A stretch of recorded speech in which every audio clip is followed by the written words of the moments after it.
Just a few months ago, as COVID-19 began to spread across Brazil, this was mostly empty land, with just a few dozen shacks on its edges. Now there are 840 families living here in the area they call Jardim Julieta, in São Paulo's northern suburbs. Some 200 more families are on a waiting list, organized by occupation leaders. This is public land belonging to the city of São Paulo, but left unused for many years. I'm working here helping other people to set up their shacks because life is hard.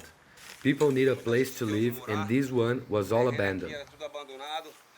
The housing deficit is an old and severe problem in São Paulo, now made worse with the rise in unemployment caused by the COVID-19 pandemic.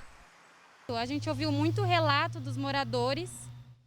We have received many reports of families who were evicted because they could not pay rent, including families that were renting homes in shanty towns or even paying to live in other squatted areas. So these evictions gave rise to new occupations in the city of São Paulo. The United Nations asked Brazil to halt all evictions during the pandemic, and here in São Paulo, prosecutors also asked the mayor for a temporary halt on evictions, including this place, Jardim Julieta. After losing their jobs because of COVID-19 lockdowns, many workers built shacks for their families here after getting evicted. But city authorities say this area has now to be cleared, ironically, for the construction of affordable housing. A court order obtained by the city has given families here until August 7th to live willingly. Despite a risk of losing everything, many are working to quickly upgrade their wooden shacks into brick houses, in a strategy to make evicting them more difficult.